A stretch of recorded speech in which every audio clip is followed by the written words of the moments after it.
Nick Clarke, welcome to Stories from the Center of the Universe. Appreciate you joining us. Yeah, thanks for having me. Yeah, man. I guess I should mention we know each other through my son and your brother. Correct. They're good friends. Yep, but for a while. But they're separated now because they're both in college at different schools. Yeah, it's a little different for them, but luckily nowadays with Xbox and iPhones and whatever, it doesn't really matter. They're still connected. Yeah, I used to hear my son from his room saying words I'd never heard him say in polite company. Yeah, over Xbox. Oh, well, I'd come home some days and Colby would be still asleep at 1, 2 o'clock in the afternoon. I'm like, dude, what are you doing? He's like, oh, well, I was up playing Xbox all night. Zach was up. I mean, it's crazy nowadays with how they can connect from 2 separate places. Could you do that when you were in college? Not in college. I had a couple late nights, but I mean, playing a sport, you had rare occasions where you could do it, and other than that, you'd be screwed for the rest of the week. And that was a you thing. That wasn't a coaching staff thing. You're like, hey, if I'm gonna take this seriously, I got if I'm gonna take it serious, because then like I said, sleep schedules are all messed up, and then you have a bad practice. You're tired. You want to skip class to sleep, or you sleep in class, or you're not paying attention. It just screws everything up. And at that point, you're trying to be a little more mature and treat it more like a business than staying up all night for no reason one night out of the week. Gotcha. You were telling me before we started recording that you've been on a few podcasts. Yep. What are those other podcasts like? What are they trying to accomplish? Just some local ones like this. We've been on a couple ones for local recruiting apps and websites for high school, just asking our stories, I did it with my business partner Alec, who grew up with. He played at Florida State. He's been on this podcast with you. Yeah. Just stuff like that. Just trying to use our information and what we went through to help younger athletes and other people who are in our situation and going through life the same way we are. We're going to talk a lot more about that. Did you have somebody like that? No, not really. I had Alec, and he'd be the first to tell you. Nowadays, with the whole new wave of recruiting, Alec and I were really some of the first bigger recruits to come out of Atlee High School, especially Alec. And our parents were figuring out together. They both, we went on recruiting trips together all the time, and it was a new process. And we didn't have anybody to learn from. We just kind of, figured it out ourselves. And especially our position offensive line, we didn't have our senior year. I was our offensive line coach. Alec kind of was the assistant, but he played both sides. So we didn't have an offensive line coach. You didn't have a 30-something-year-old guy. Nope. It was put on us, and we had to take what we learned from all the camps we went to, from college coaches, and put it all together. So that's why, we've started the companies we have to kind of give back, because there's quarterback coaches, there's wide receivers. Oh, they're all over those guys, right? But offensive line is such a hard position to coach, and everyone who does coach it, they do their best, but they're not really trained or, can see or teach what needs to be done. And they're just kind of typically just a placeholder. Yeah. So, it's just kind of where we're at and what we try to accomplish. And that way no one has to go through what we did. Yeah. You didn't have a Nick Clarke or an Alec Eberle, but you did have, I know your parents were all in and they were doing everything they could. And I'm sure Alec's parents were doing the same, but it's nice to have somebody around your age, maybe a little bit older, who just went through the same experience. Yeah, and a lot of these kids that we work with, we essentially turn into big brothers to all of them, and even their parents. We have a kid who's just committed to East Carolina, and his parents have been leaning on us like crazy because they're the same way. Nobody knows how, unless you have somebody to lean on or to talk to, whether it's parents, a family friend, whatever, teammate. No one knows how the process works, whether you're an athlete, player, sometimes even coaches who are new to it. So we do our best to kind of help everybody that needs help. And it can get a little hectic sometimes, but it's what we've built up in our relationships with coaches, and we've been through the process, and we do our best to help out as many people as possible. Yeah, it's got to be rewarding, I imagine. Yeah, especially when you start getting kids who are going to school for free, and you have parents who pay good money for their kids to train with us, and it pays off with free school where they don't have to worry about it, their kids don't have to worry about it. That's really what our goal is, and we always say it doesn't matter if it's Alabama or D2, even D3. They can't give scholarships, but they'll give you academic scholarships, whatever. Our goal is free school. Yeah. And at the end of the day, that's all that matters. I mean, everyone, for the most part, is going to end up like Alec and myself, which is, you know, you had a shot at the NFL, it doesn't work out, but you get a head start in life because you have, you know, Alec and I don't have student loans, which is great. Right. And that's our real goal, is to just kind of help kids enjoy college, be able to play football in college, and then after college have a head start, you know, whether it's a little bit of money taken off student loans or no student loans at all. Yeah, that's awesome. Yeah, and education is very important. Right. And student loan debt and not having student loan debt is also very, very important. And it's hard for a lot of families. Absolutely. Cool. Let's back up to the very beginning. Yeah. Where were you born? So I was actually born in Fairfax, Virginia. Okay. Born 1996, and then I moved down here to Hanover, Mechanicsville, in 2000, and I've lived here ever since. So you hadn't even started school when y'all moved down here. No. I think, you know, my parents, my grandparents owned a cheesecake kind of manufacturing plant called World's Best Cheesecake, and they made the move. They were tired of the traffic and everything up in Northern Virginia, made the move down here to Richmond, and my dad worked for them, and we followed, and we've been here ever since. I've asked your dad this a couple of times, like, how do we know it's the world's best cheesecake? And he just laughs at me every time. Yeah, I mean, there's world's best everything nowadays. There's 1,000 world's best pizzas. You know, number one in it's America. World. You can say anything, right? You can. It's up to someone else to check you. Yeah, that's right. So, but it was cool. It was great. So, elementary school, middle school, all Central Hanover. Yeah, all Central. Did Pearson's Corner, and then was actually the first fifth grade class at Kersey Creek. Okay. And then went Chickahominy, Atlee, and then Old Dominion, and now I'm here. Yeah, it's a bummer. They take those Kersey Creek kids, and some of them go to Atlee, some go to Hanover. Well, it's hard, especially when you're growing up and you have friends, especially with the dividing line for those schools, and especially Oak Knoll and Chickahominy and Atlee Hanover. I mean, New Ashcake Road, one side is Hanover, the other side's Atlee, and you got a lot of kids that, you know, we grew up together playing sports, and you still see them, but not on an everyday basis. It's different. It makes a difference. Yeah, it's you would think that they would do something about that. Yeah, I don't know. I mean, every day I look, there's more houses being built, you know, more trees being knocked down, so it's. I guess the zoning is they're just doing the best they can, and it's only going to get more packed and more busy as it goes. I grew up in Hanover County as well, and I'm significantly older than you. I like some growth, especially if it's economic in nature, but you don't want to have it at the expense of everything just being too crowded and too crazy. Yeah. So when did you start playing football? I started playing. I was actually kind of late. I started, relatively late, fourth grade. Okay. Know, which at my time, nowadays, that's some people consider that super early with the whole concussion stuff. But, out of my friends, everyone had played flag football since they were, you know, kindergarten, whatever. I was just late to it. Not sure what the reason was. I don't know if my parents held me back or I just didn't want to do it. They were waiting for me to say I wanted to. And I started fourth grade.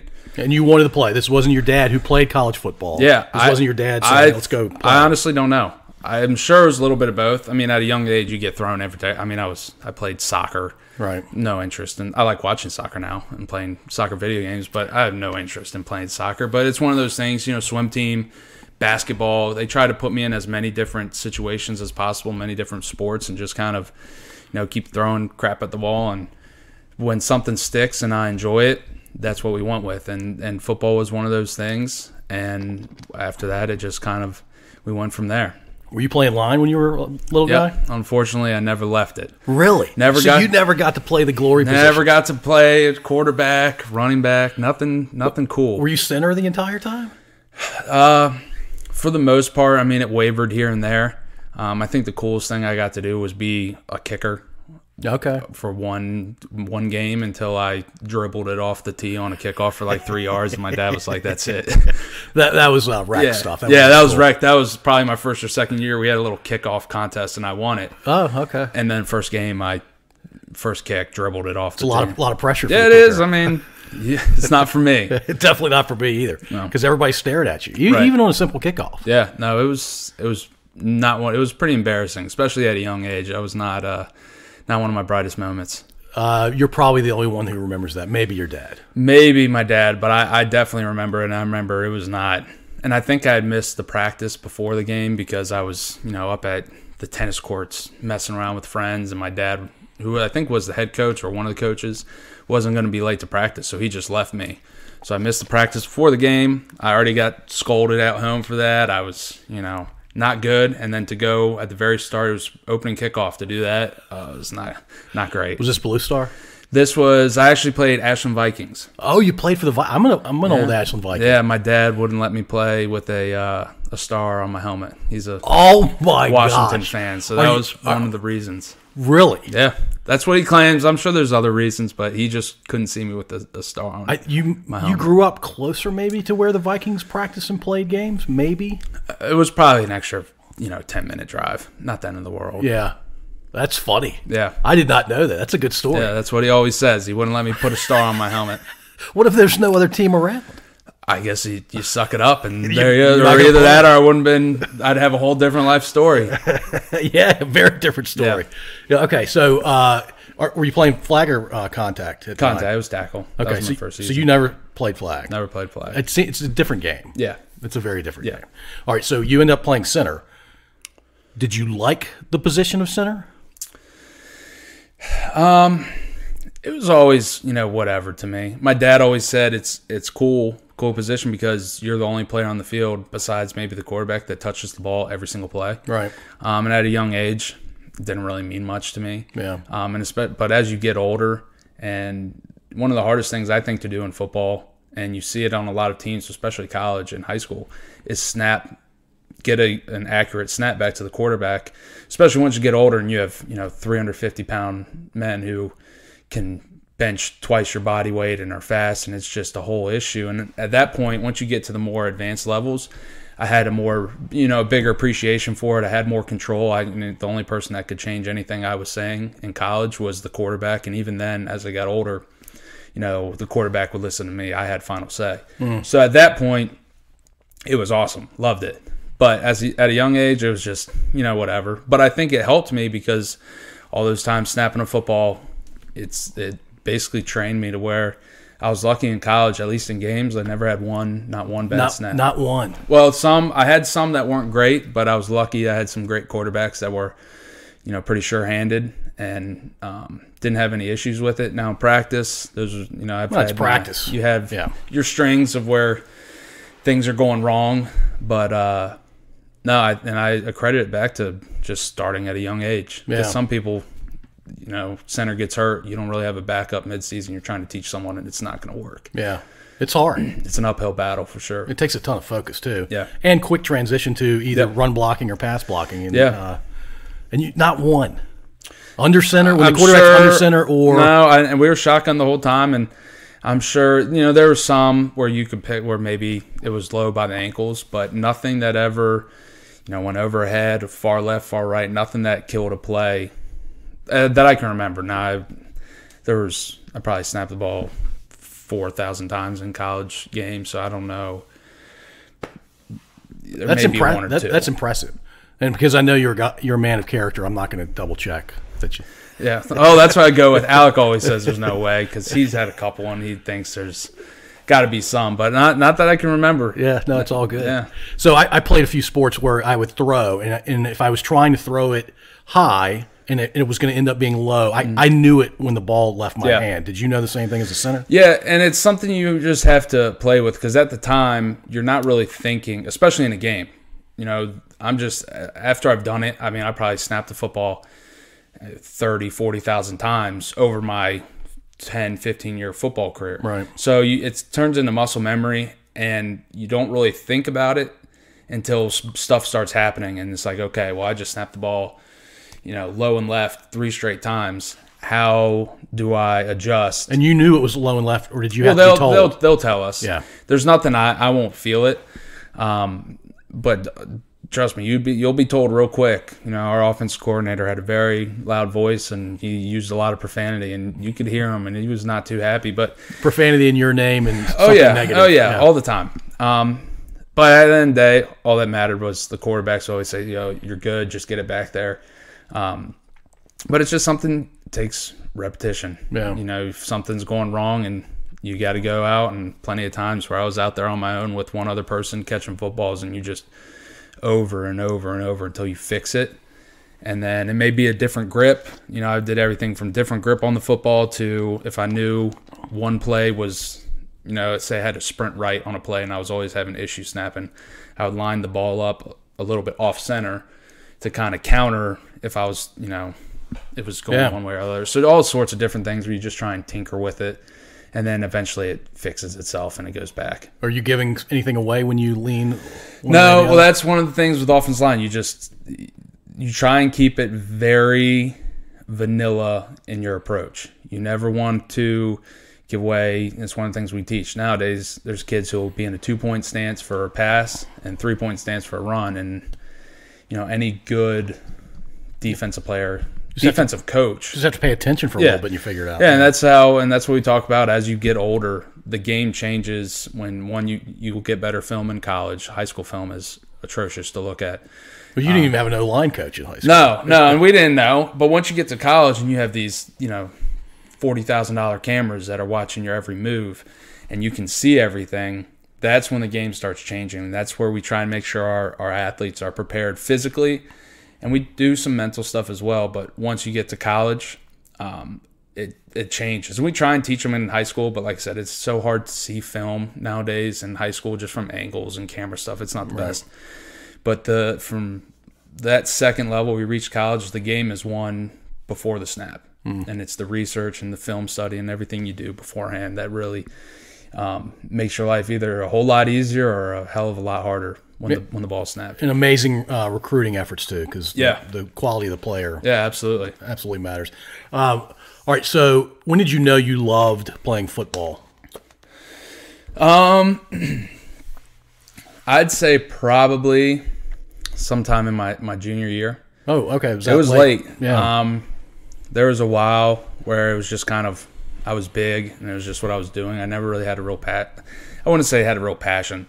I enjoyed it.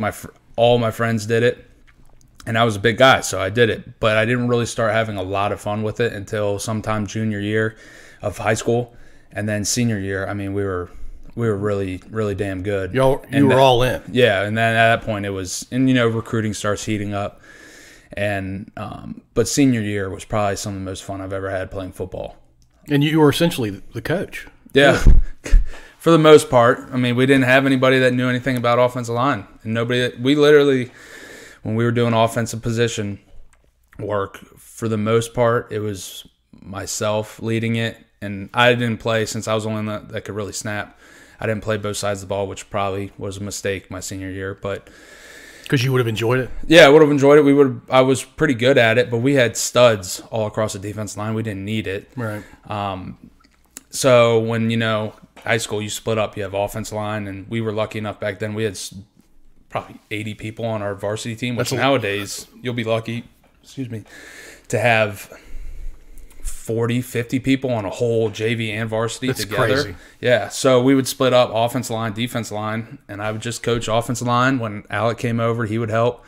And we'd have Coach Johnson, our head coach, would come over and do drills and stuff, but he was more of a supervisor. Yeah. And which, at the end of the day, that's all we really needed, was someone to make sure we weren't jacking around and doing what we needed to do. Because we were very good. We had 3 Division I football player or offensive line. On the line, and another that started at Hampton for 3-4 years. Yeah. I mean, we were loaded. We were a big deal. What did you enjoy the most playing football at any level? Honestly, I'd say really the locker room. That's the type of stuff where, obviously so many friendships. You just where you spend a lot of your time before practice, after practice. I mean, there's been times where I would spend, after a hard workout and everyone's dead, you spend an hour or two just laying around, joking with the guys and everyone. If you don't have anywhere to go, you just stay and hang out. So right. That was probably my favorite part, the relationships I had built with so many guys. Obviously, when you get in college, all the perks of, eating well and doing this and that, it's great. But honestly, the locker room and friendship's probably the coolest part. I did not see that coming. Yeah. On the field. On the field. Yeah, what did you like the most? Well, winning was the best. Obviously, Sure, okay. That's the number one. And we, unfortunately, at ODU, we had plenty of years where we should have won a lot more games than we did. You were on the team that beat Virginia Tech, Yeah, right? that was. We'll come back to that. That was senior year, yeah. So there was a lot of years where we were loaded, especially that senior year, which we'll get to. Yeah. But when we were winning, especially my sophomore year where we won 10 games, we went first ever bowl because ODU's a 10, 11-year program. Right.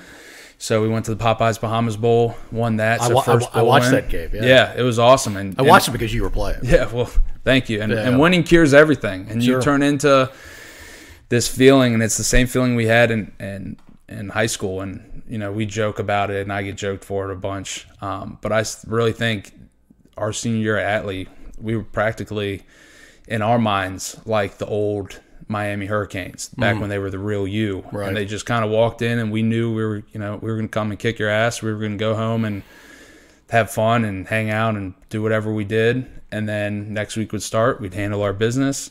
We'd go walk into someone else's place, know we were going to win. And that was just how it was our sophomore year too. We got to the point where we won like 7 or 8 straight, and we knew there was nobody that was going to beat us. Y'all were the best in the county by far, it sounds like. Yeah, no, it was great.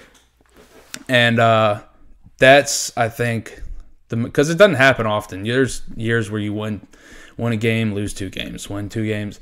When you go on that roll, as we did senior year of high school and sophomore year of college, I mean, there's nothing like it. Winning cures everything. I mean, you're talk of the town, talk of the city of Norfolk, And that's why you do all that hard work. Yeah, and it pays off. Yeah. So that was probably in regards to playing. When obviously winning, it's never fun to lose, but when you go in and win and you know you're going to win before you even step on the field, Doesn't happen very much in life. It does not. Yeah, it does not. And like I said, I played football for at least the 7 years of legit from varsity, from junior year where I first played varsity all throughout college. It happened 2 out of 7 years, which is pretty good, I guess, if you think about it. It's really good. It was a lot of fun. Yeah. All right. So worst defeat in high school. Worst defeat. When we lost in the regional finals or whatever, we were 2-3 games away from state championship. You were supposed to win that game. Yeah, we lost to Douglas Freeman. I think our second or third game of the year at Freeman. We were missing like 3 or 4 of our key players. We played the worst game ever. We lost like 17-13, something crazy. That was our only loss. We beat Verina, Highland Springs, which is unusual. Very unusual. I think we were Highland Springs' last regular season loss, I want to say, for like 4 years when they went on that run. We were the last team to really beat them in the regular season. And that loss to Freeman really screwed us in the end because we went from playing we had 2 home playoff games, but we were the 2nd seed behind LC Bird, who was the 1 seed, who had just won 2 state championships. And if we had beat Freeman, we would have had the home game. And we think there was a lot of fishy things going around that, we lost bad, and there's nothing you can say about that. But there's some theories we have where, if we would have played at home, it would have been a lot different, just based on some penalty yardage and stuff like that. Yeah, it's a funny thing. It's somehow the game before us, granted, we lost. It is what it is. The game before us, they had almost 200 yards in penalties. The game after us, they had almost 200 yards in penalties. But our game, they had like 40 yards. It's just out of nowhere. And we were the favorite to go, at that point, beat them and go play in the state championship. And they won it that year. They had a comeback win against, I forget the school, but Trace McSorley was their quarterback that almost beat them. And obviously he played at Penn State. He's with the Ravens now. Oh, he's still in the league. Yeah, he's Lamar's backup. And he was, I don't know, will we have been able to beat them? Who knows? But I know we were definitely good enough that year. And I mean, we were dominant in everything we did. You wish you could do it all over again. Oh yeah. Yeah. 100%. One of my buddies is a guy named Mike Stockhausen. He has a son, Jack, who I think was a year ahead of you. Jack and his friends from their year said they would give their pinky to go play high school football. No, it was especially that senior year. I mean, what I would do to go back. It was just a whole.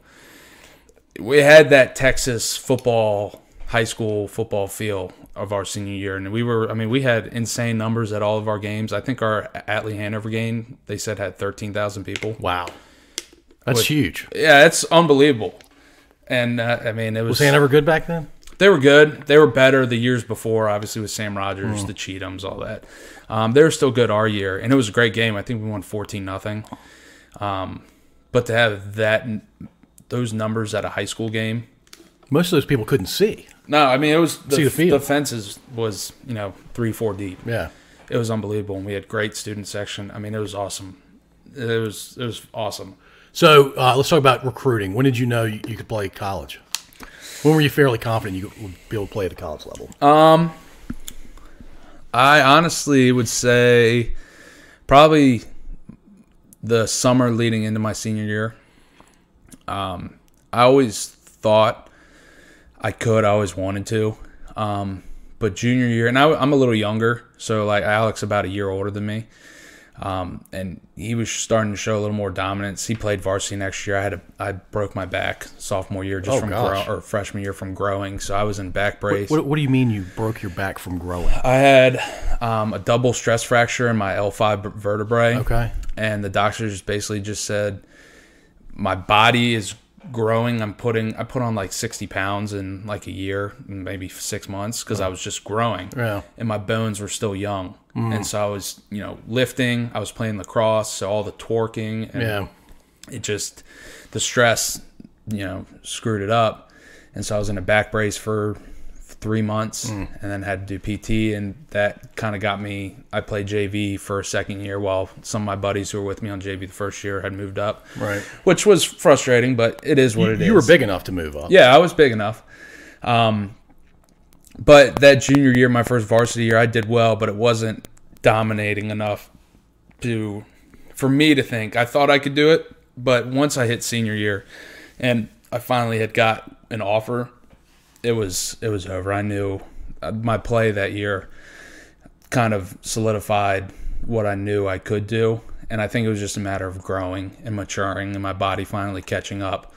And we put in a lot of work, too, for that year. The amount of work lifting that myself, Alec did, Ty Burris.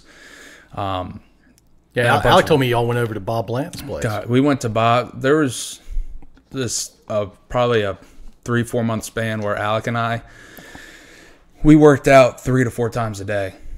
All at Bob's? No, we would have our morning workouts at school before school with the football team, which we would only do about half of because Coach Johnson, luckily, which is a big problem nowadays, you lift at the school. You're not allowed to lift elsewhere. Today, yeah, it's a huge issue. It's just a territorial thing. Coaches want the camaraderie. They don't want people not going to lift, all sorts of stuff. But Coach Johnson would say, okay, come in, do the conditioning, do the plyo stuff, whatever. You're part of the team. And we were the captains. We were the seniors, or going to be seniors. And then he knew that we were getting good workouts in with Bob. So we would get there, I don't know, 6 a.m., whatever the work at 7. Work out, go to school. We'd leave straight from school, or sometimes we'd have open field after school for 30 minutes, an hour, just doing football stuff. And then we'd go from open field to Bob's, work out for an hour and a half, 2 hours. And then we'd go from Bob's and we'd do sprints and conditioning on our own at Atlee Field or whatever.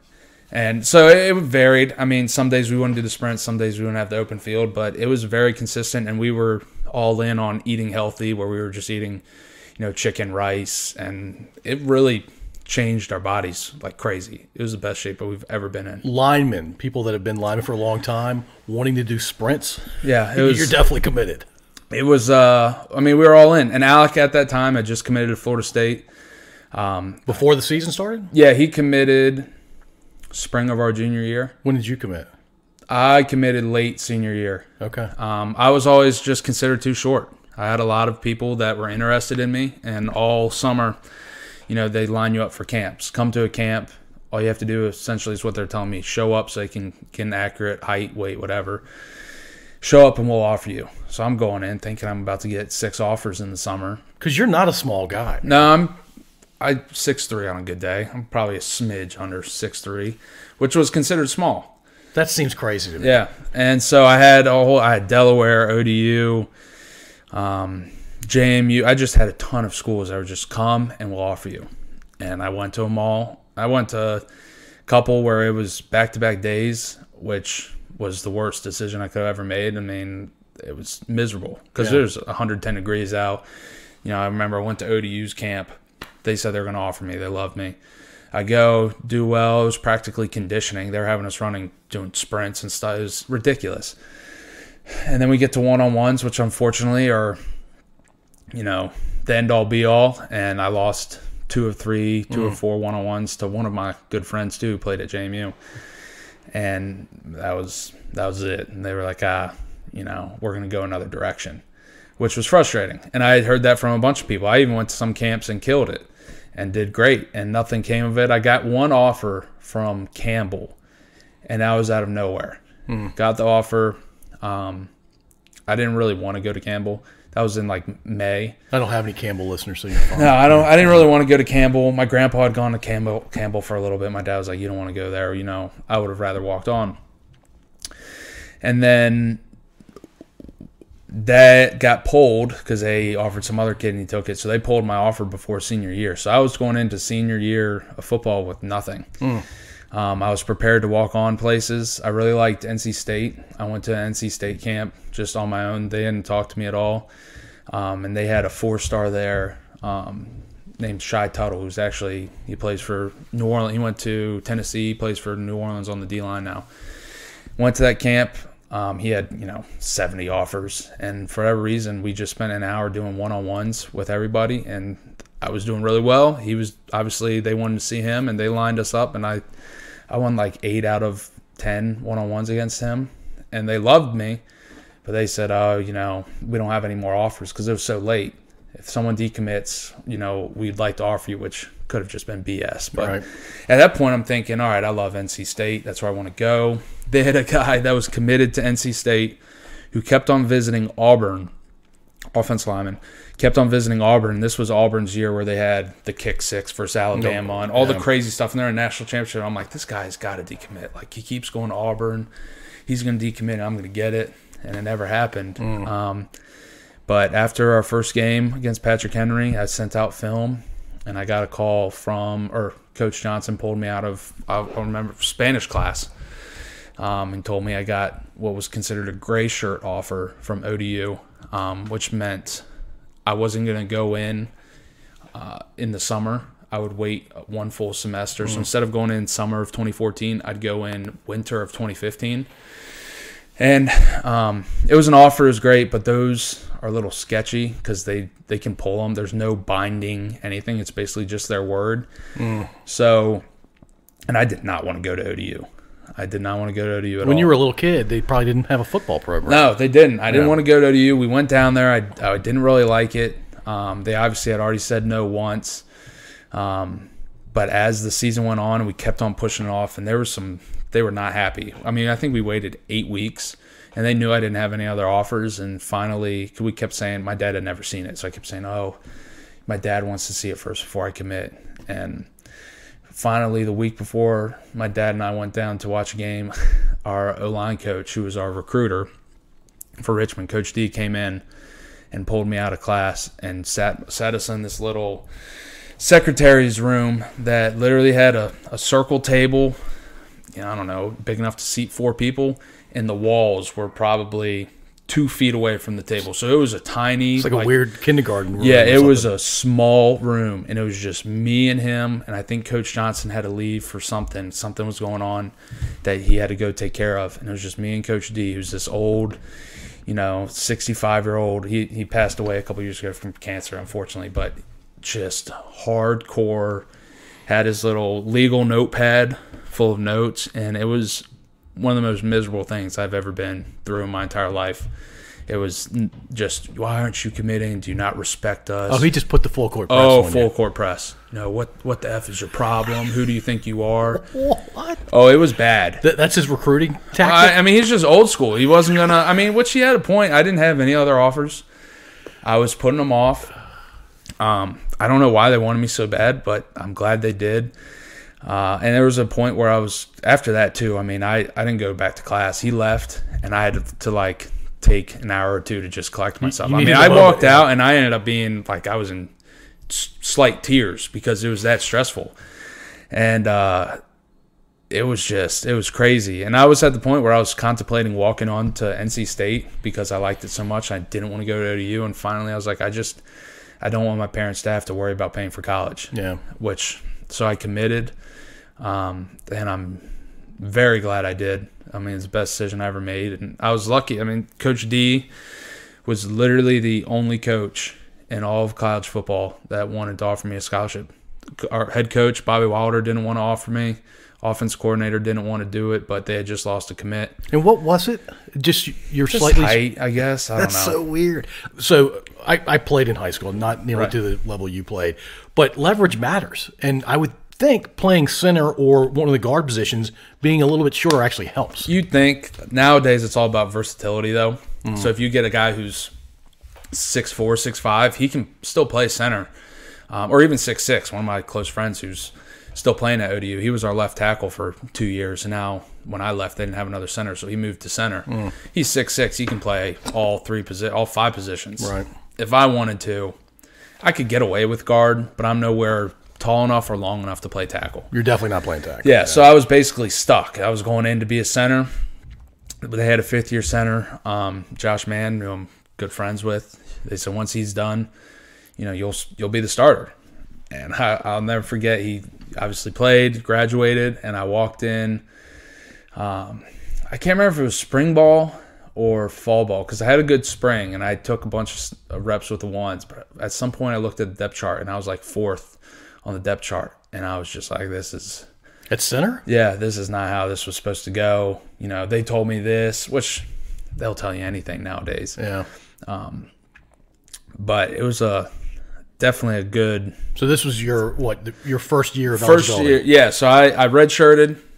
Josh, the 5th-year senior, played his last year, 2014 fall, which it turned from a gray shirt. My official visit, which we skipped over, they had just lost a commit to, I think, to Penn State or something. And so they switched me 2 or 3 days from signing day from a gray shirt to a red shirt, or to a normal scholarship. Right. And I had other schools come in late, like Marshall, William & Mary. A bunch of schools came in late and said, if you'll decommit, we have a scholarship for you. And I just, stuck with my word at that point. Yeah. It was kind of like a screw you. Like, I'm not nobody's second choice, even though I kind of was for ODU. Did your dad want you to go to William & Mary? No, I think he didn't really care. Just whatever I wanted to do. Yeah. And once people started getting calls, because there was also a point where I didn't want to go to ODU. We committed, and we hired a recruiting company to keep sending out my film to other schools. Well, they were idiots and sent it to ODU. So I was committed, and I got another call one night. I'll never forget, sitting in my tiny little Honda Civic outside the practice fields, pouring down rain. I'm just getting cooked by Coach D once again. What the F is this? You had 5 years of this guy?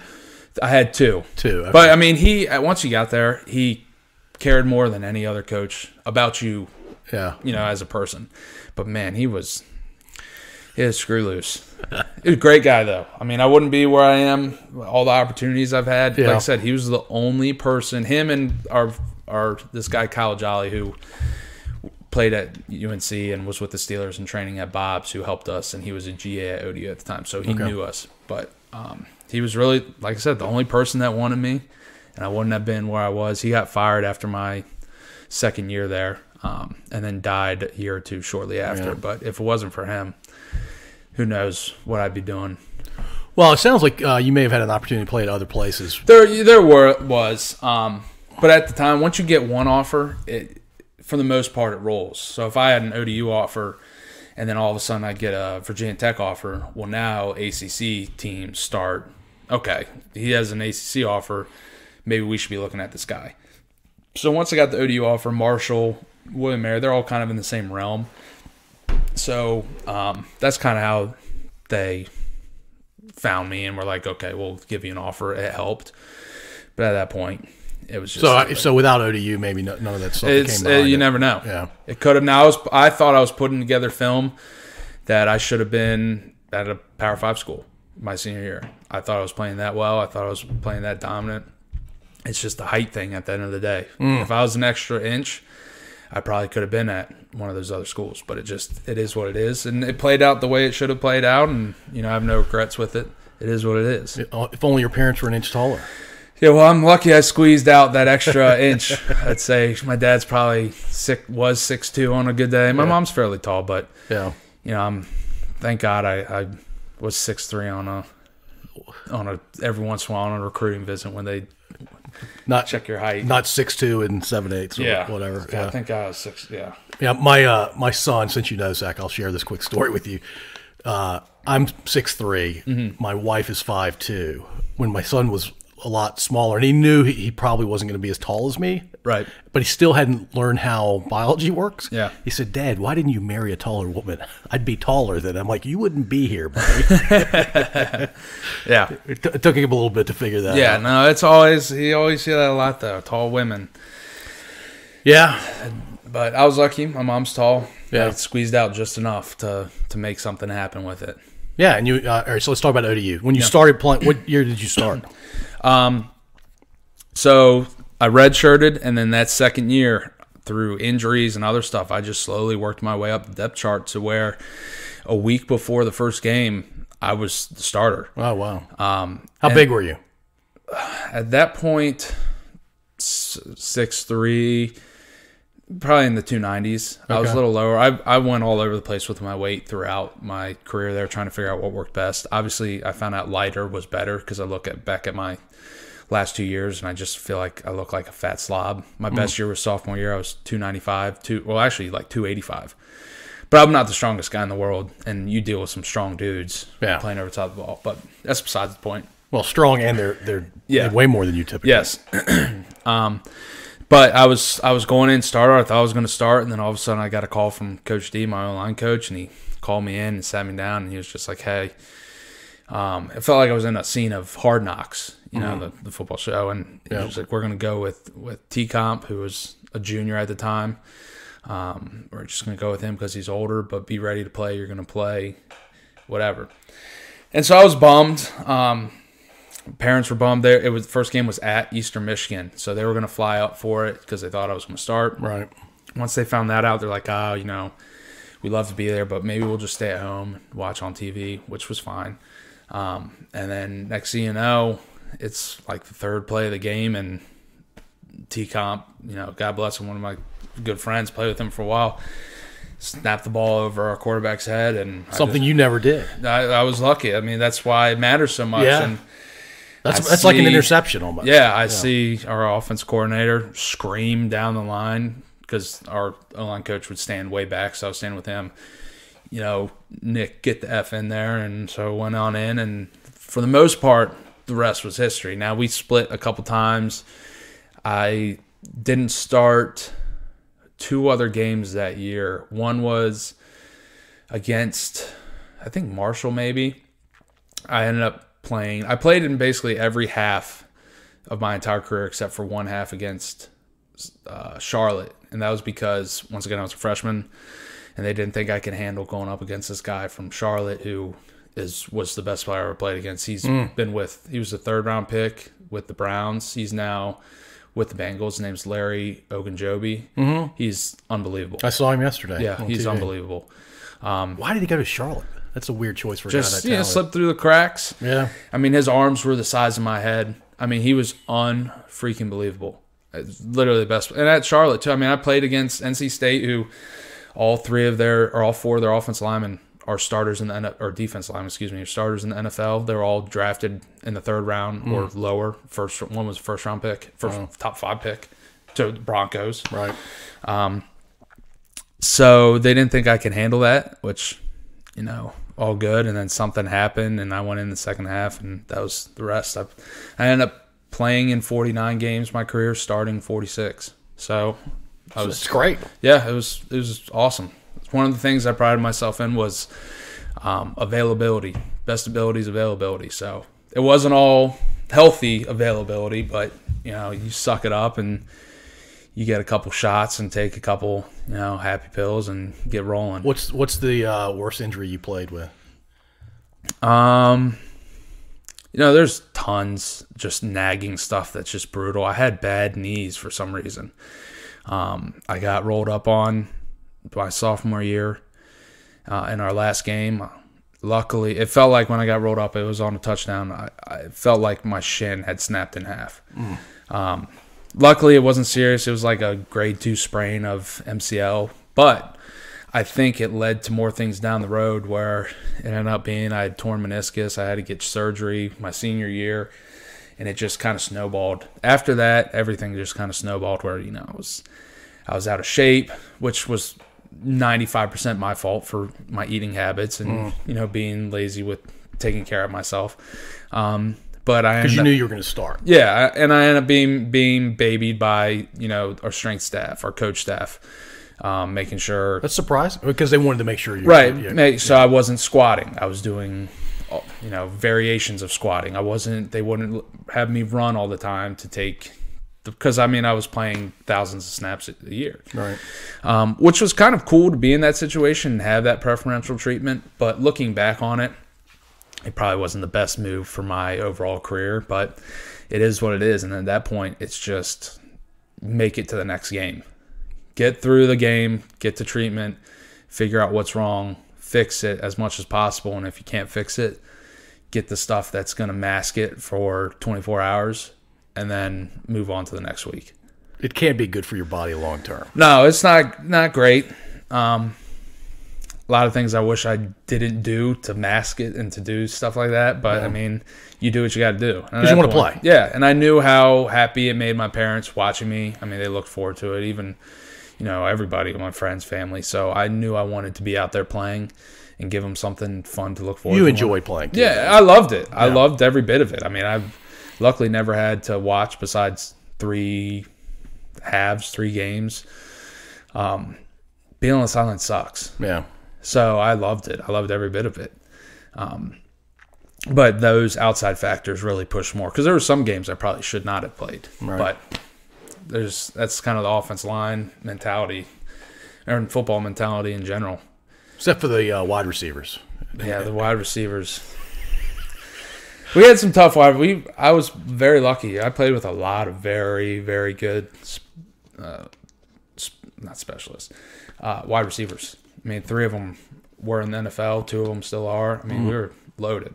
And I have respect for them. But how did ODU pull that off? I don't understand how ODU, without having a program forever. Just development. You luck out on some things. You can look all across the country. How did Josh Allen with Wyoming and random stuff like that. Yeah. But yeah, our sophomore year when we won the Bahamas Bowl, won 10 games, we had 2 running backs that ended up in the NFL for a little bit. One still in the NFL. It's kind of like a fullback. 4 wide receivers who had stints in the NFL. One of them more so in the CFL. 2 of which are still playing. One's Zach Pascal, plays for the Colts, does fantastic. The other is Travis Fulgham, who last year for the Eagles was like all world he was like the best wide receiver in the NFL for like 3 or 4 weeks. Yeah. It was unbelievable. And then one of my close friends, Jonathan Duhart, who played at Manchester, was unbelievable as well. He bounced around with the Lions and some other teams here and there in CFL. But, we were loaded. Had a tight end that was really good. Quarterback that had CFL stints. It was unbelievable. Did you play with Taylor? I did for 1 year. That was when I was a freshman, true freshman. And, we're friends. We know each other. We weren't super close by any means. But he's a really good dude. I don't know why, but every Sunday night, we'd go over to his house. We'd have our study hall as freshmen from 6 to 8. And then after that, we'd go over with him. He lived with Rick Lovato, who's won a Super Bowl with the Eagles, long snapping. And we had a freshman quarterback, freshman long snapper who were supposed to take their job. So they were kind of big brother, little brother. Right. And they would invite us over to watch Sunday Night Football. And we would go and hang out with these fifth-year seniors, which I never did as a fifth-year senior. Yeah. Which, so it was cool. Freshmen are a pain in the ass. Yeah, and he hung around. He'd come in the offseason and train with our quarterback's coach, who he's super close with. And, you know, he coached our floor hockey team a couple times in intramural. So he's just super good dude. Very, very laid back. What you see is what you get. He's not putting on a show. He's great. And he's starting for your dad's favorite pro football team. Yeah, it's pretty stressful. You're a Washington football team fan? I am. And I think, you know, especially in college, and they weren't good my whole 5 years there. They haven't been good they haven't been good your lifetime. No. And in college, Sundays, I would get to watch maybe the first half of the 1 p.m. games, and then we'd get back in time maybe to catch, because we'd have, you know, flush runs, film, treatment, all sorts of stuff on Sundays after the games.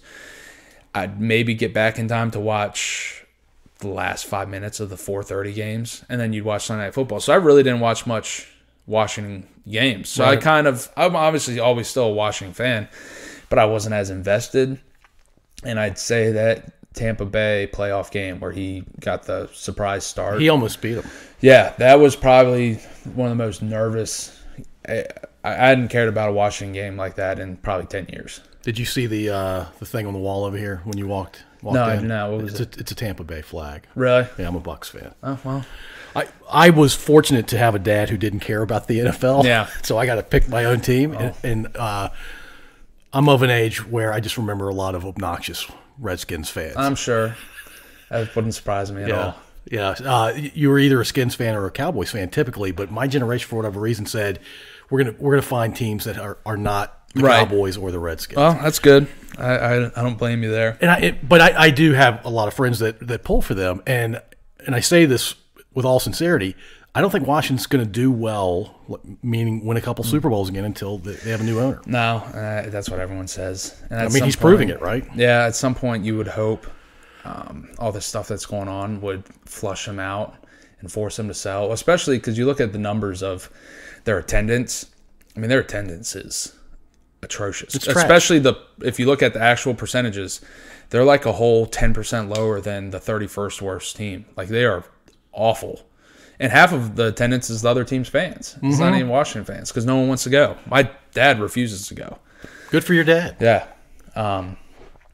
So I don't know. It's frustrating. But like he said, I have the Nationals and Caps who won championships, which he never saw. So that's the trade-off right now is we got back-to-back years of that, which was pretty cool. That is very cool.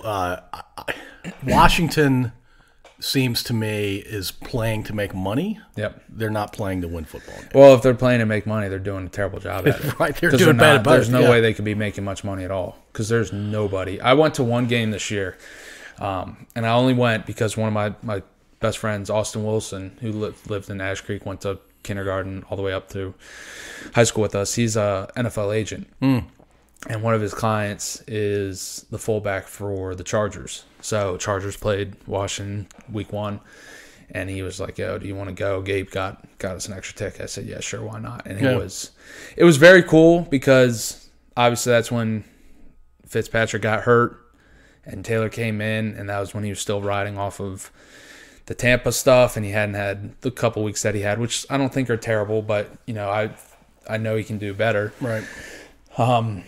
And just hearing the fan, I mean, it was electric for a little bit there with hands chanting Heineke, and I was one of the coolest things I've ever been a part of. But after that, once you have the first 1 to 2 games of the year, I wouldn't have gone if it wasn't for Gabe and my buddy Austin with the tickets. Right.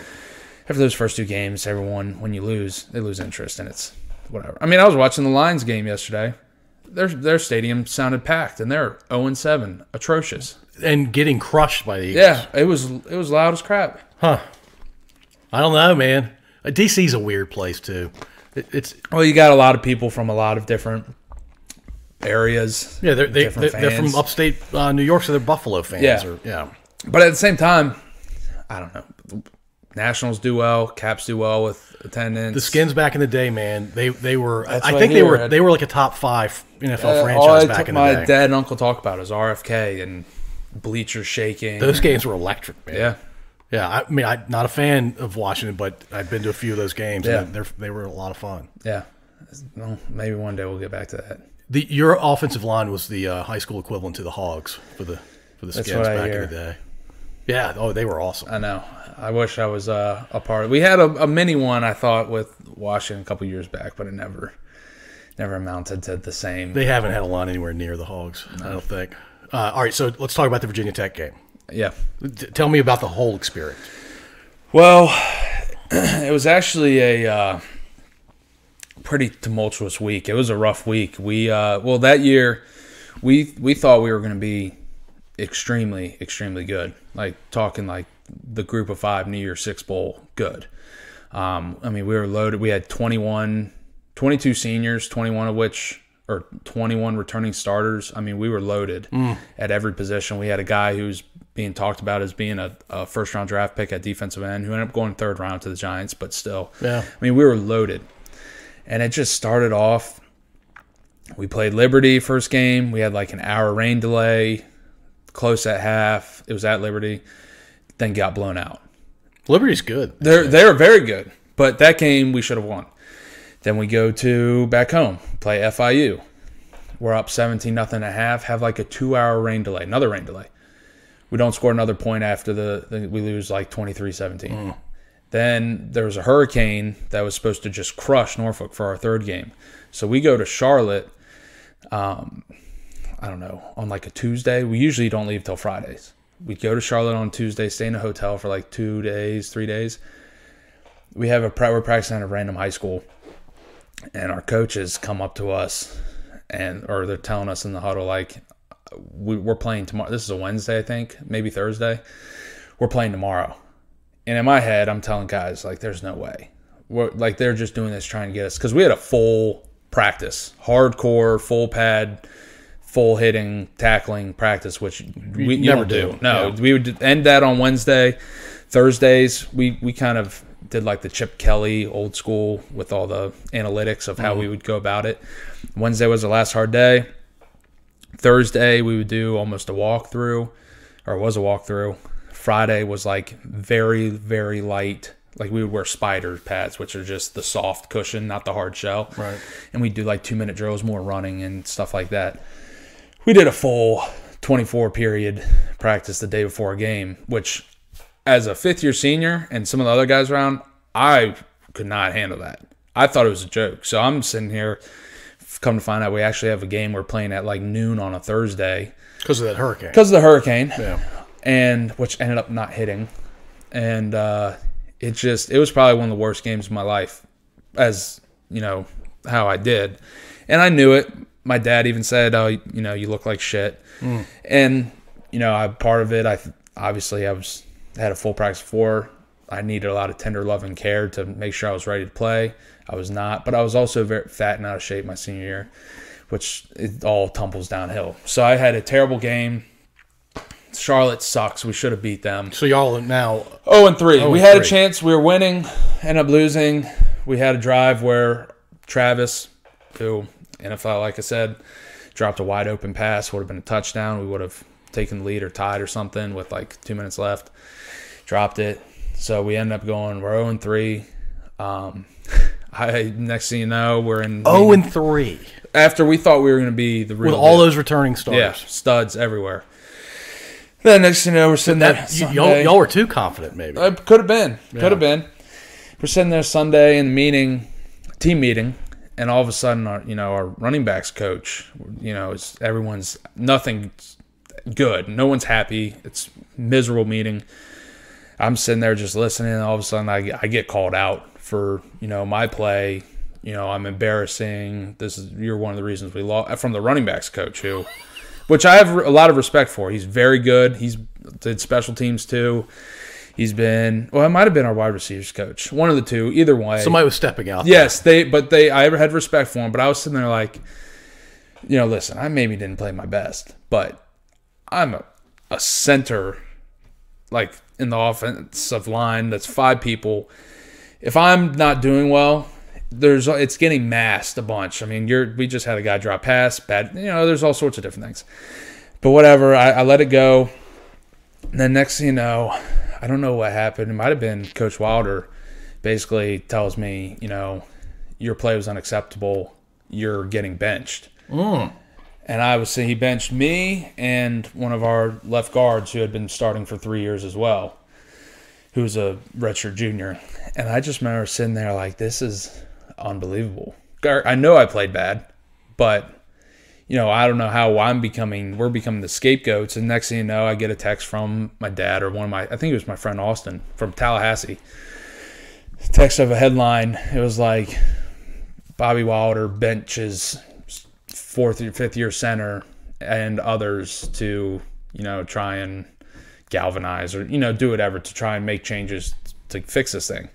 So I was just getting thrown all over the place did not see this coming. No. And once again, I knew I played terrible. Now, I think there's other factors that didn't help, like a full practice. But, there's no excuses. I could have played better. Everybody had to play on that Thursday. Everybody had to play. Yeah. And it ended up being where, Coach Malone, our line coach at the time, said, look, I understand what's going on. You obviously know you played like shit. This is what you have to do. You're going to be on scout team the whole week. You're going to be doing this and that. Just do what you have to do. Everything else it'll take care of itself. So myself and this other guy, Tony Barnett, had started since he was a freshman as well. He was a year younger than me. We're running scout team reps. It was fairly demoralizing. Humbling, for sure. And what I was really worried about, not worried because it doesn't matter at then, but you don't have many stats as an offensive lineman. You really have zero besides, sacks, which are not great. The only thing I had... Or bad snaps, which you... Right. Were starts. And I had a streak going of... I think that Virginia Tech game was going to be my 40th straight start. And I'm sitting here like, I cannot lose this. Because it was important to me. It was my one stat. Yeah. And I prided myself in being available. So I finally worked my way all the way back. It was fine. I was planning to start, and then we had some mishap the day of the game where my roommate and I woke up late, and we were like a minute. I don't even think I was late to our offense line meeting. I think I was on time. He walked in first. I was like, I have to pee so bad. I went to the bathroom, then walked in, and I was the last person there, and I got sent out. And our O-line coach asked if I should start, asked the O-line what he should do. And they ended up being like... Were you in the room when he... No, he sent me out. Oh, got it.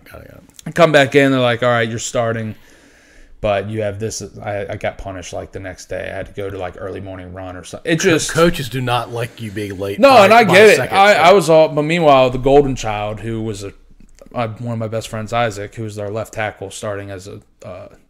second-year freshman, so redshirt freshman, but they loved him since he got there, and he was a stud.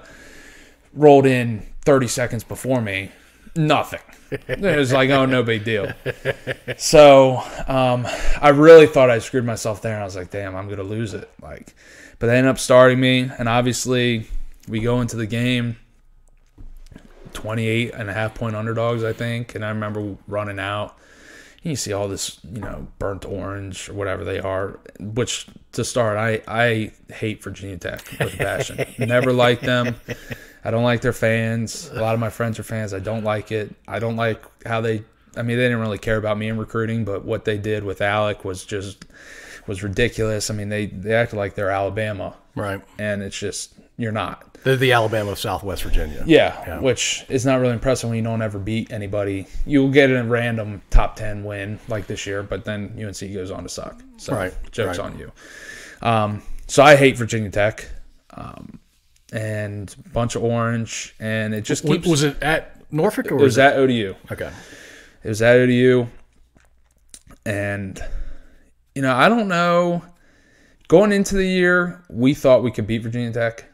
That was the only game weren't sure we were going to win was FAU because they had Lane Kiffin. They were rolling. Right. And so, but after going 0-3, we're like, we have no chance. What is going on? Yeah. And it just... You stay with them, and we're rolling, and it's next thing you know, we take out our starter, and we put in our backup, who was a walk-on at one point, Blake LaRussa, and he just starts slinging it. He was dealing. Yeah, he ended up, I think he was close to 500 yards, maybe it was 400 yards passing. It was unbelievable. Against Tech, who's known for having a really strong defense. Bud Foster. Yeah. I think we ended up with like the second most yards against Bud Foster ever. That's saying something. Yeah, and it just kept going. And there was not rules, but Coach Wilder came in. You know, he said a lot of corny stuff all the time, and it was monotonous. But he had keys to upsets, and one was keeping it close at halftime. I want to say one was like a big play that changes the course of the crowd. That was mostly for away games, but you got to take the momentum. And there's one more. But we kept it close. It was supposed to be within a touchdown at half, and we ended up getting a pick and scoring with like 5 seconds left to go in the half to tie it at 14-14. And at that point, it was like... I remember seeing that score. Yeah, like, we can do this. I'm like, wow. Yeah. What's for ODU's record again? Yeah. I was thinking at the time. Yeah, yeah. So at that point, we were like, no, we can do this. And then it was just back and forth, and it was the atmosphere there. I still watch some stuff here and there. We have a little highlight film. And I remember, you know, when we finally took the lead, and it was on a run from our running back Jeremy, who was with the Broncos recently, still bouncing around in the NFL. You know, made a cut and then ran over somebody 2 yards out of the end zone and then walked into the end zone. And you can hear it was already loud. And once he scored, the energy just... Oh, the ODU kids must have been going nuts. It was through nuts. the roof. So...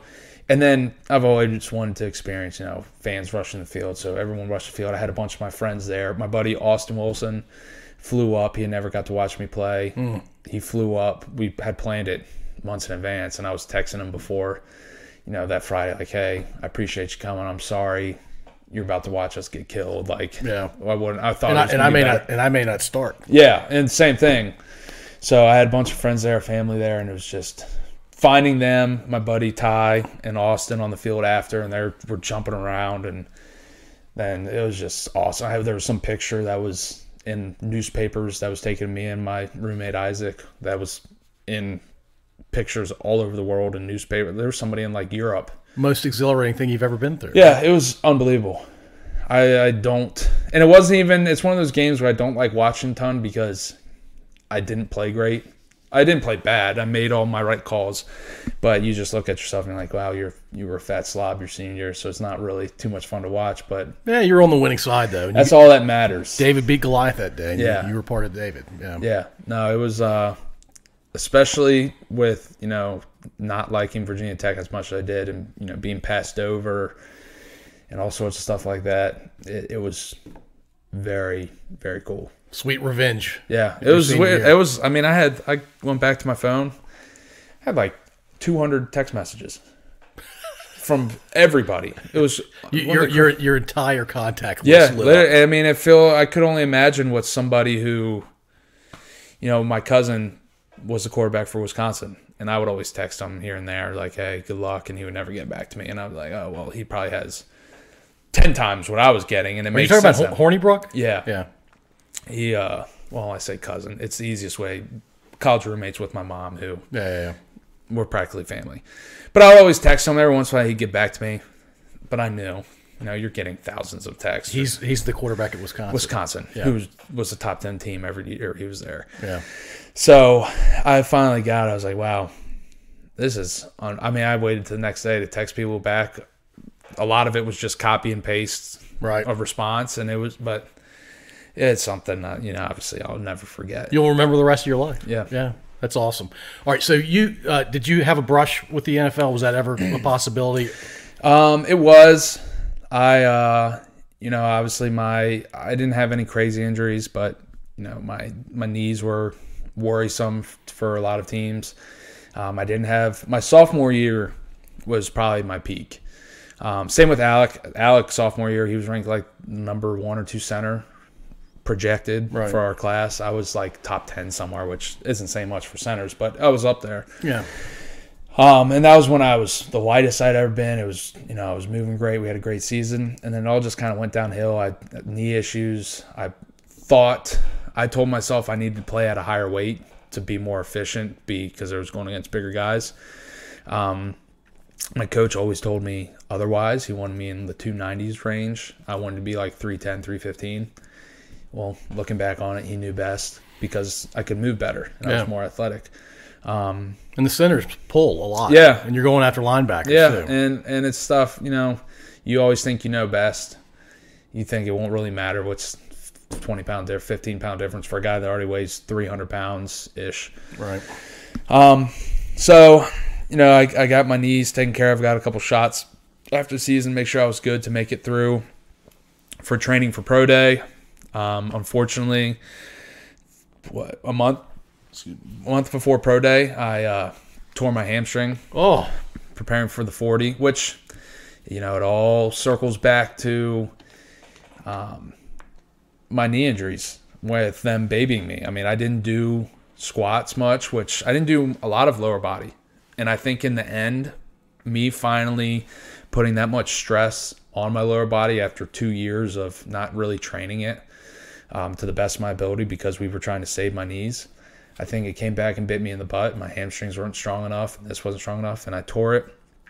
And I used to always joke with our running backs about them being bunch of babies with their, you know, one of my best friends was a running back, and he had a hurt hamstring. I was like, dude, you're such a bitch. Like, it's a hamstring. Once I tore mine, it was the full, I mean, I was running full speed, and it popped, and I hit the whole hop and and fall like I'd just been shot. And it's serious. It's no fun.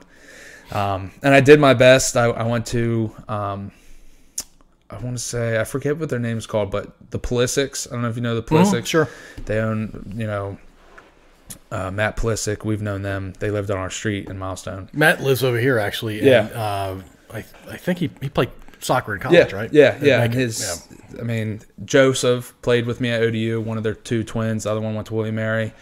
Their youngest son played soccer at Duke. He's actually in the MLS right now. He's unbelievable. But anyway, I would always go to them when I have issues.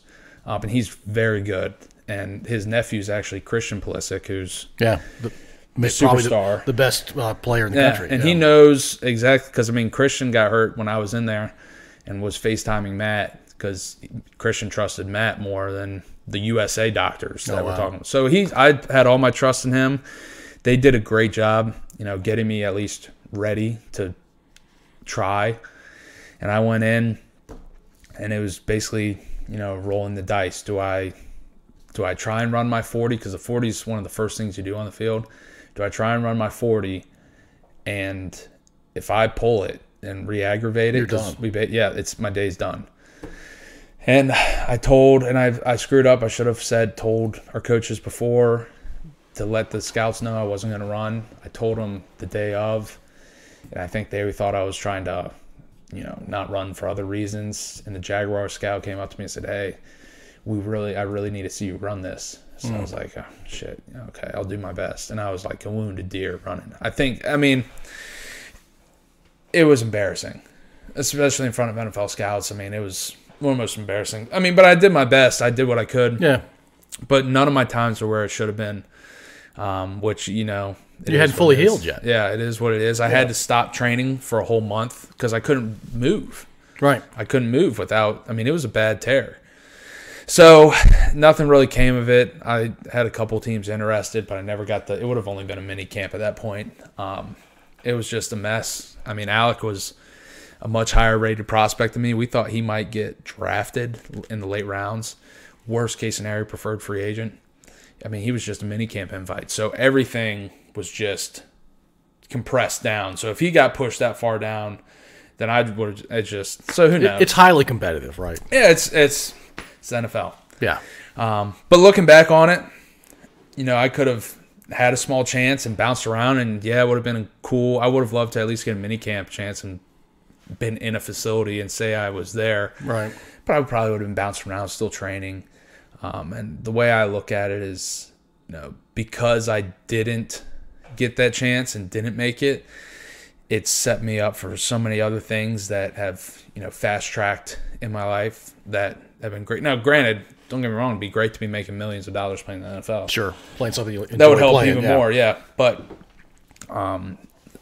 the kind of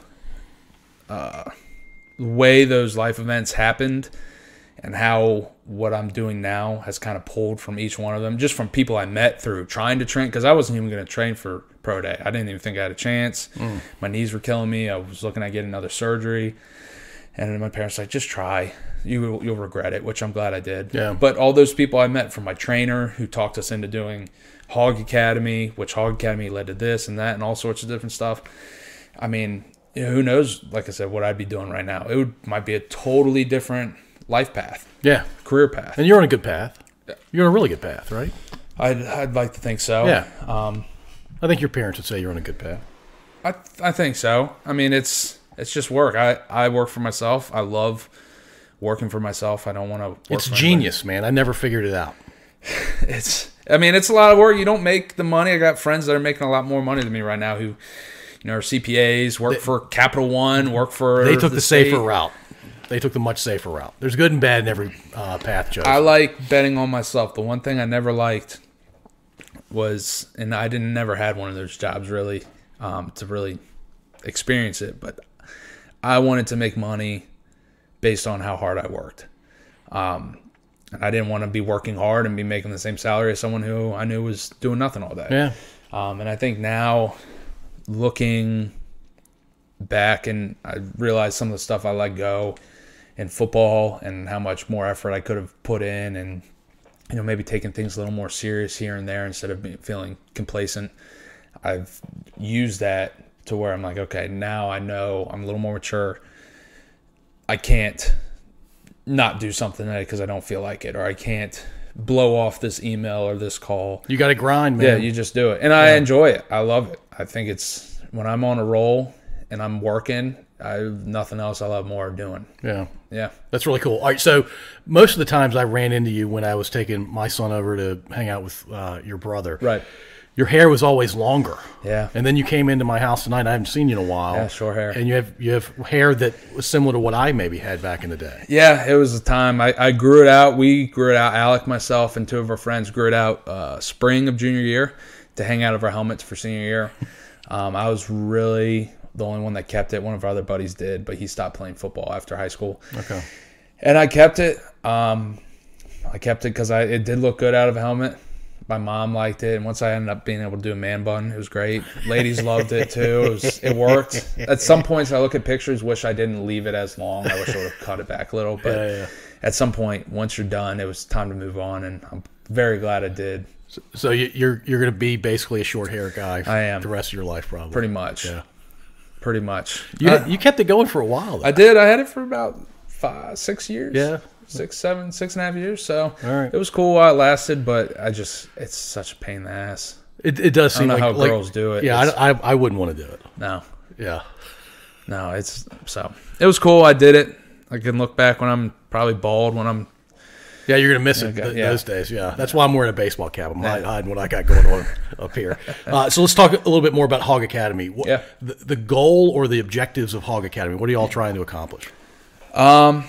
It's like we talked about at the beginning of this podcast. We saw an opening. Any good business, and it's hard talking about it as a business because obviously you need to make money. But the goal was to help kids. And any good business starts with solving a problem. And the problem was in the Richmond area, there was no good offensive line coaches. That seems crazy to me. Yeah. There's guys that did it, I guess, 10, 15 years ago that someone told us about, but they fizzled out. There's nobody that does it. Now, after we started up and we had some success, there's people that pop up and try and duplicate it. But we started it to help these kids because we were getting parents. My mom works with somebody at Chickahominy her son played at Atlee. He kept on asking, hey, can Nick work with my son for a little bit? And I was like, yeah, sure. I went out once or twice just for free. They tried to pay. I was like, no, it's all good. You're just being a good guy. Yeah. And Alex started getting people asked, and finally my trainer, who I worked with for Pro Day for a little bit, was like, you guys need to do this.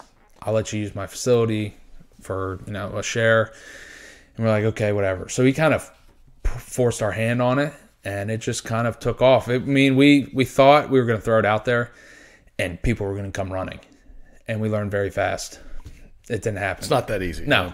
So we ended up just going on. I spent hours on Max Preps looking at old rosters. I was looking, for every reason, weren't updated. So some rosters I was looking at, like, when was we were doing this? 2019. So I was looking at like 2017 rosters, trying to find those freshmen and sophomores at the time, and then I'd look them up on social media and find them, and then message them from Hog Academy or my own personal one and say, hey, this is what we're doing. We'd love to have you out.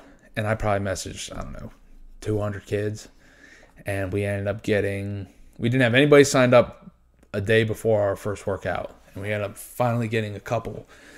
And I think we did it for 4 or 5 weeks because we started late summer. And then obviously football season comes around. And then... Because Hog Academy is not a thing during the football season. No, we just let it be. It's too hard with people's schedules, and we don't want to do extra. Just do what your coach say. There's no need to be doing anything extra during football season with us, at least. Yep. So then the next year comes around, and we really started pushing it, and it just kind of exploded. And then Corona happened. Well, it exploded. Why do you think it exploded? I don't know. And it was hard. I emailed personally every single coach in the Richmond area. It was like there's like 30, 40 schools in Richmond. Sure. Chesterfield. We maybe got a response from like 2. And I think a lot of coaches looked at us at the start as like a threat. Like, oh, we're trying to, I don't know, steal your kids. Because there are a lot of issues where some coaches coach at a place and they're pulling. Kids can move easily these days. Stepping on toes. And we're like, look, we're not trying to step on your toes. We're just trying to supplement. And we're not teaching them scheme. We don't care what you run. This is what we're trying to teach them. You're focused on the individual. Yeah. Especially when they go to these recruiting camps, because there's so many schools. Like Atlee runs, Wing T or something crazy. And these kids are going to go to recruiting camps and have to do one-on-ones that are end-all, be-all. And that's what coaches care about, and they don't know how to pass that. They don't know how to do pass blocking.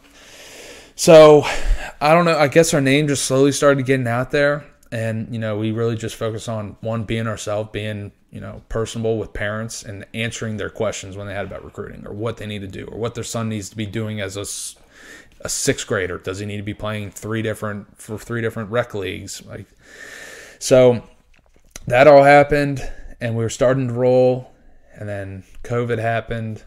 And we took about a month off, and we were trying to figure out, because at that point, that was our only job. Yeah. What are we going to do? And we're lucky we're both still living at home at the time, so we had some time to figure it out.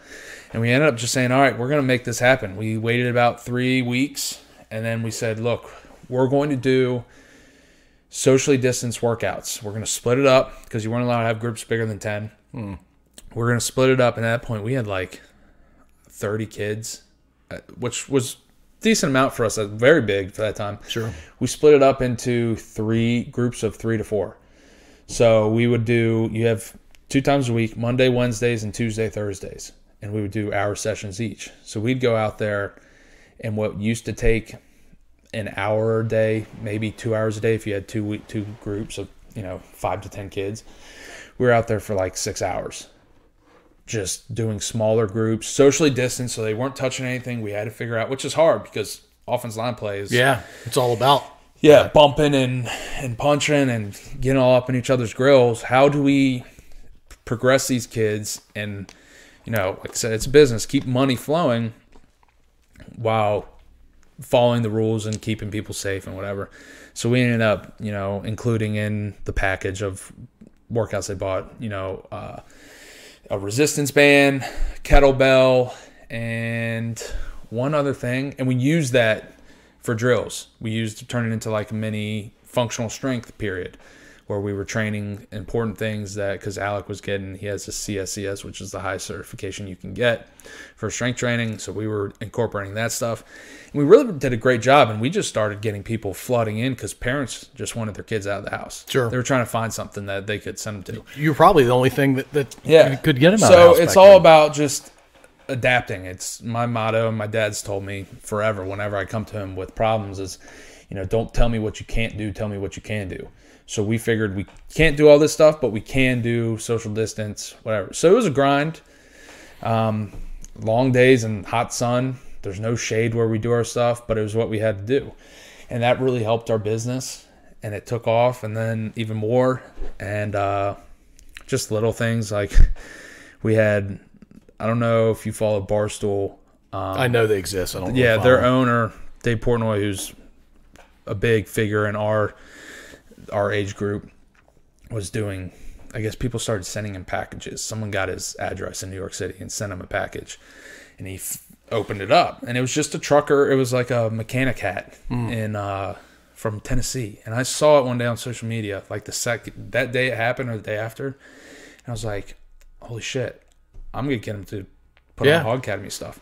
So this is all while Corona's getting stepped back up.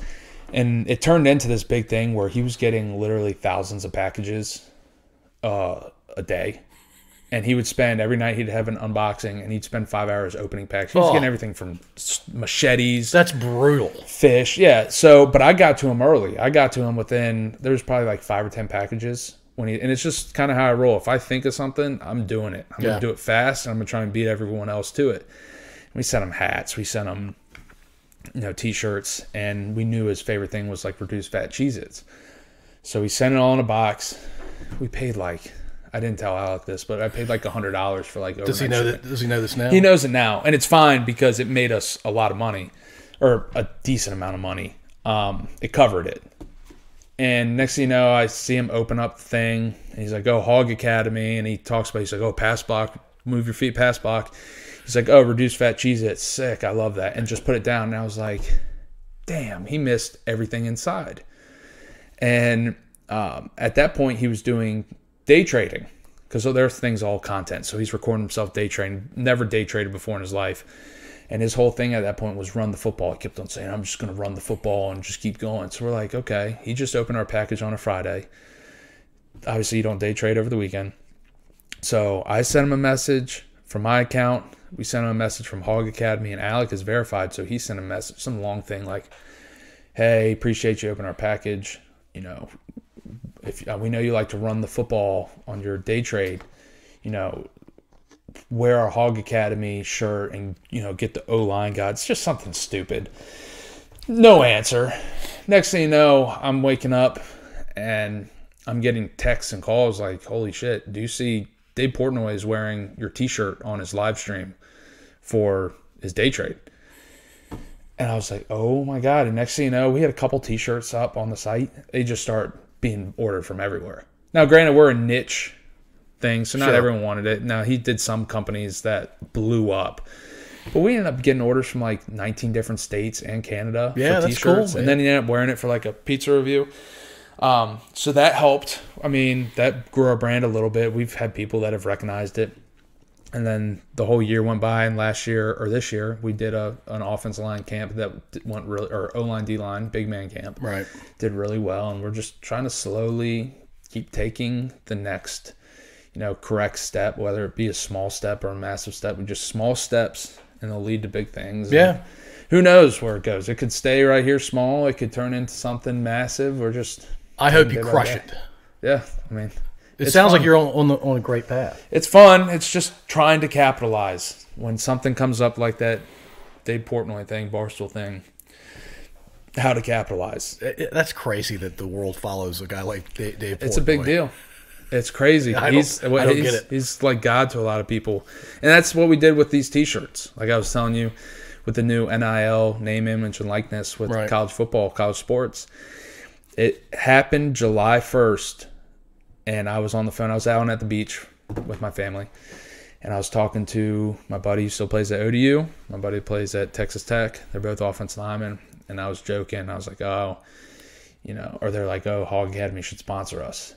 I was like, well, I don't know what we're going to, we don't make enough money to pay you thousands of dollars. Right. And then I just clicked, like, I'm going to make T-shirts for them. And then was like, all right, I'm going to make T-shirts for their starting 5. And my buddy Odie was like, oh, we don't have a starting 5. We have like 6 or 7 that rotate. And I was like, screw it. I'm going to do the whole offense line. Right. And from that point forward, I spent a lot of my vacation. It's just an onslaught of just full-fledged, it's game on. So I figured out what I was going to do. I knew I was going to make money. It was just a matter of getting it done before someone else thought of it. And I spent probably a month and a half, 2 months just getting it set up, reaching out to players. Focused on the O-line entirely. We do D-line as well, because I had a buddy that played at Wake Forest, or plays. He's a D-lineman there, and they were all about it. And, they're not making insane money, but we've got a couple guys that have made $500-$600. Yeah, that's cool. I've never seen the field.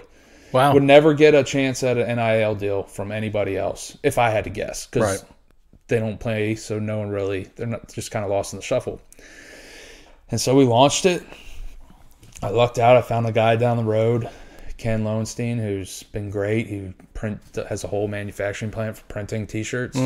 Local. ODU guy. Yeah, PH guy, ODU guy. Okay. And it just exploded. And it's been great. It's just been because this is our off season for Hog Academy. And so to have this come up. Yeah, that's great. You know, I spent 2 months of just grinding to figure it out. And it hit a snag where I thought it wasn't going to happen. And you just work around it. And now, I mean, we're closing in on $60,000 in sales in 8 weeks. Yeah, that's crazy. That's really crazy. That's amazing, man. It's pretty cool. It feels good when you put in all that work. You put in all the work and not knowing, it pays off a bit. Yeah, I had no clue what to expect. And I was down at the river with some buddies when we finally launched it, and it was like that's all I couldn't stop looking at my phone with orders rolling in. I was some of that. You want to talk about happy? It was up there with like a Virginia Tech type thing. That's how, because the work paid off. Yeah, no, that's great, man. The work will keep paying off. Well, that's the hope. Yeah, that's the hope. I imagine it will. Cool. Let's close by talking about your family a little bit more. Tell us about your family. So I have my mom and dad, Kevin and Cheryl Clarke. My dad grew up in Northern Virginia, played at William Mary a little bit. My mom grew up in Connecticut, went to Gettysburg. I'm pretty sure she swam at Gettysburg. Okay. She might get mad at me for not knowing that. I'm pretty sure that she did. Should you emphatically know that as her son? I'm positive she did. I'm positive she did. Little sister, she's 3 years younger than me. She plays lacrosse, Division I lacrosse. She's a goalie. She was a goalie at St. Bonaventure for 4 years. Started a lot of games there, and then she just transferred to Youngstown State for I saw that. her 5th year. She loves it there. Doing really well. And then, obviously, my little brother Colby, who's a sophomore at VCU, who wasn't a big sports guy, probably because he got dragged to all my... I coached him in flag football back in the day. Yeah, not big into sport. He likes watching. Like he'll watch nationals. He would enjoy watching my games, Savannah stuff. But I'm sure he got dragged to so many tournaments and stuff as a kid. And he's the youngest of the three. He just wasn't into it. But he is one hell of a graphic designer, and he's very talented. Got into VCU, which is the #1 graphic design program in the country. So we basically, to explain it to people, he was basically a 5-star recruit for graphic design. Yeah. If since he got into their program at VCU, it was a very big deal. Right. And I don't think he gets talked about enough with how well he does there, because he does get lost in the shuffle. Graphic design is not nearly as popular as football. Right. Right. But I mean, he is very, very impressive with what he can do. I need to talk to Colby. Maybe he can design a logo for me. He probably will. He's almost too analytical with it right now, where he might get it back in a year. He's overthinking it. But man, he's going to take everything into account, and you're going to get the best thing he can get from him. Okay. Yeah. I talked to him about some catalog thing I was doing for another company of mine, literally a couple hours ago. Put him group message with my dad and my brother, just asking, hey, how does this look?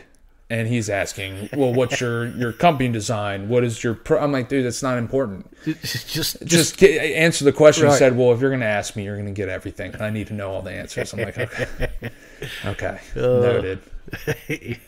Colby, I'm very happy that Colby's found graphic art. That's really cool. Yeah, he seems to love it. So it's awesome. Yeah, that's awesome. All right, last thing, actually. Yeah. You're a talk show host. You're only going to do it one day or night. Okay. You get to invite your favorite musical group, one female, one male. They can be alive or dead. This can be for your entertainment. It can be for thought-provoking experience. It can be whatever you want it to be. Okay.